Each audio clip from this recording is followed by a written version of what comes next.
The smile that feels off. Have you ever met someone who made you feel small without raising their voice? Someone who compliments you, then leaves you questioning your worth. At first, they seem magnetic. They listen. They flatter. They make you feel seen. But slowly, the energy shifts. You find yourself apologizing more, explaining yourself more, doubting what just happened even though it was right in front of you. That's not kindness. That's not connection. That's manipulation wearing a friendly face. On the surface, they come off as confident, generous, maybe even inspiring. But dig a little deeper, and things start to crack.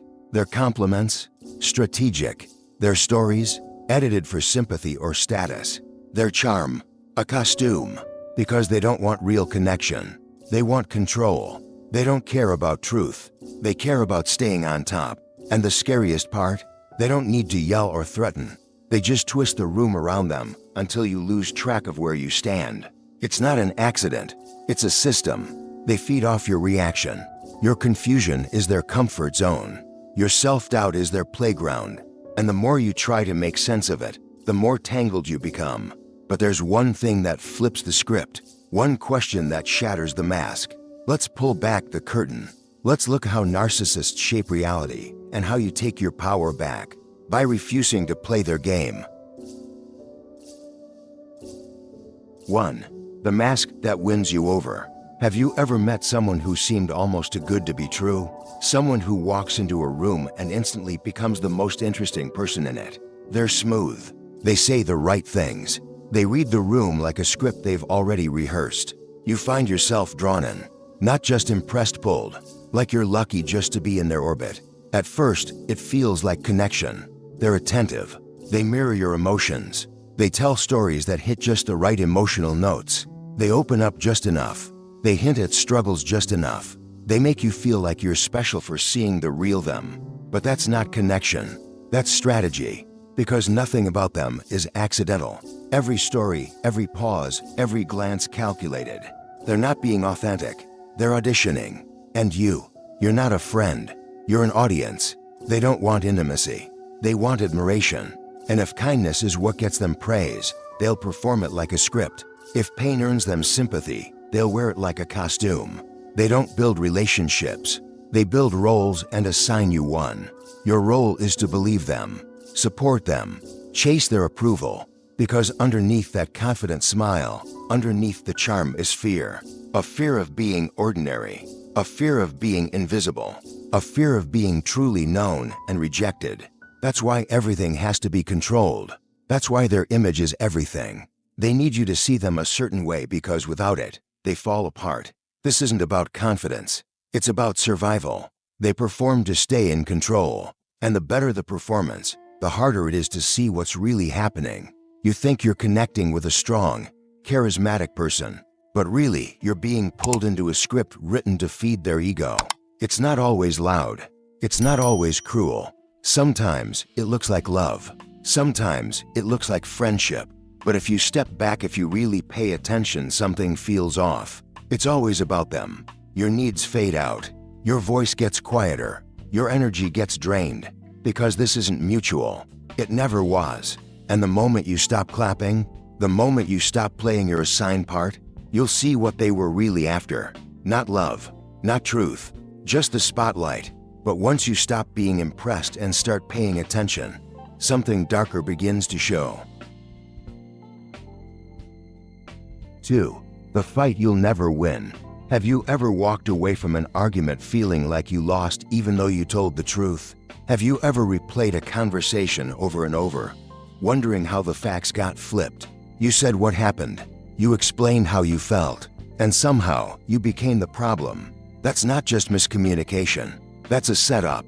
With a narcissist, it's never about what's real. It's about what works. They don't deal in facts. They deal in control. You bring up something they did. They change the subject. They bring up something you did last week, last year, anything to shift the blame. You say you're hurt. They say you're too sensitive. They say you're twisting things. They say you always do this. You walk in with clarity. You walk out doubting your own memory. That's not an accident. That's the point. Because truth is a threat. Accountability is a threat. If they admit they're wrong, even once, the image cracks, and their whole world is built on the image. So they do whatever it takes to protect it. Lie, deny, distract, attack, and they do it with a straight face. You could have screenshots, recordings, eyewitnesses, none of it matters. They'll twist it until up feels like down, until you're apologizing for reacting to their behavior. Because the goal isn't resolution. The goal is dominance. They want the upper hand. They want you off balance. They want you questioning yourself instead of questioning them. It's not about winning the argument.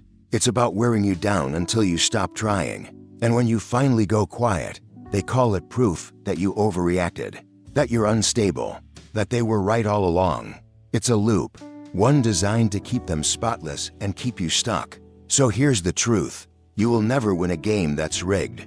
You will never find peace in a conversation that was never meant to be fair. You are not crazy. You are not confused. You're being pulled into a world where reality is optional, and they're the editor. The way out isn't proving them wrong. It's refusing to play. Silence, distance, clarity, that's your power. They don't want resolution. They want control. And the second you stop giving them a reaction, you take it back. And when reasoning fails, when truth becomes a maze, there's only one thing left to try: asking the question they can't prepare for. 3. The question that breaks the illusion. What if one sentence could cut through the act? What if instead of arguing, explaining, or defending, you asked one quiet question and everything changed? Narcissists don't fear anger. They expect it. They're ready for it. It gives them something to twist, something to blame, something to fight against. What they fear is silence. What they fear is clarity. What they fear most is exposure, not with proof, not with evidence, but with a question they can't spin. Because their entire identity is built on perception, not who they are, who they seem to be. Everything they do revolves around being admired, being envied, being the center of attention. And once that spotlight fades, they're empty. So ask them this: what would you do if you could never impress anyone again? Say it calm. Say it slow. Say it without emotion and watch. You won't get a straight answer. You'll get laughter. You'll get sarcasm. You might even get anger. But what you won't get is control. Because for once, they can't flip the script. They can't gaslight their way out of it. They can't play the victim or the hero or the genius. They're left exposed. Because that question doesn't just call them out, it makes them look in. And they hate that.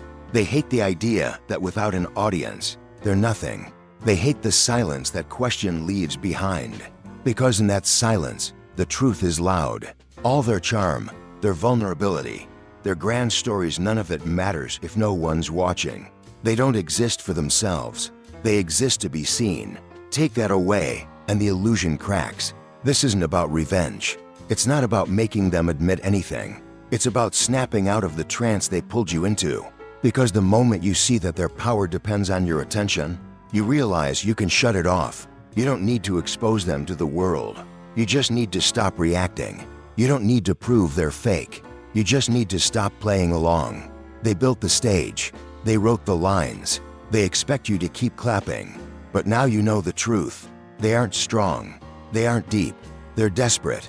And that question, that one quiet question, it doesn't destroy them. It just shows you they were never real. But exposing the truth is only half the battle. The real shift comes when you stop giving them anything to feed on. 4. The power of not reacting. What happens when you stop responding the way they expect? What happens when the anger, the confusion, the chasing disappears? Narcissists thrive on your reaction, not your love, not your logic, just your reaction. Every outburst, every explanation, every attempt to be understood, it feeds them. They don't care if it's positive or negative, as long as it keeps you circling them. As long as you're still hooked, they push your buttons to prove one thing: they can still control you. So they poke, they guilt trip, they play the victim, then flip the script when you finally snap. You yell, they say you're unstable. You cry, they say you're manipulative. You try to reason, they say you're overthinking everything. And the cycle resets. They win when you react, because your reaction says you're still playing, still trying, still in it. That's the trap. You think walking away means slamming a door, making a speech, getting closure. But the real exit is quieter than that. It's detachment, not distance. Detachment.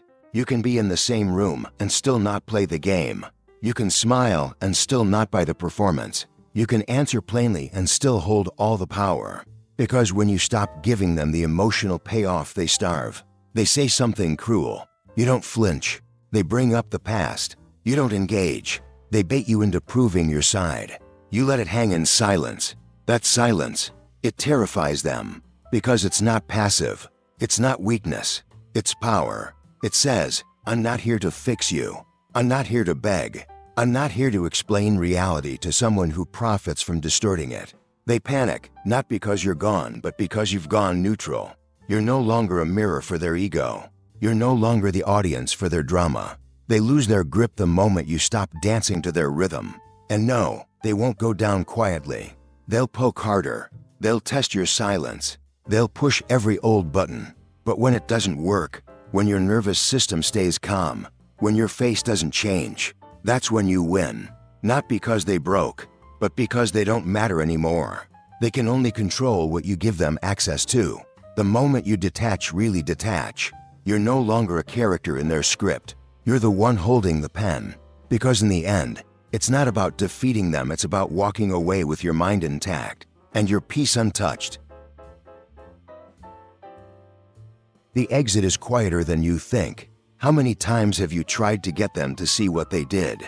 How many hours have you spent explaining, defending, begging for clarity? You thought if you just said it right, they'd finally understand. They never did, because they never wanted to. That wasn't a conversation. It was a trap, one designed to keep you tangled, one designed to keep them clean. On the surface, it looked like miscommunication. Underneath, it was a power play. They didn't want resolution. They wanted reaction. Because as long as you're reacting, they're winning. As long as you're chasing their approval, they're in control. So the real power move isn't louder. It's less explaining, less justifying, less engaging with someone who feeds on your confusion. Detachment isn't cold. It's clarity. It's knowing where the game ends and refusing to step back in. You don't need to prove who they are. You need to remember who you are. Someone whose reality is not up for debate. Someone whose peace isn't theirs to mess with. Once you stop trying to make sense of a lie, you stop living inside it. And that's where you win. Not by changing them, but by choosing not to be changed by them.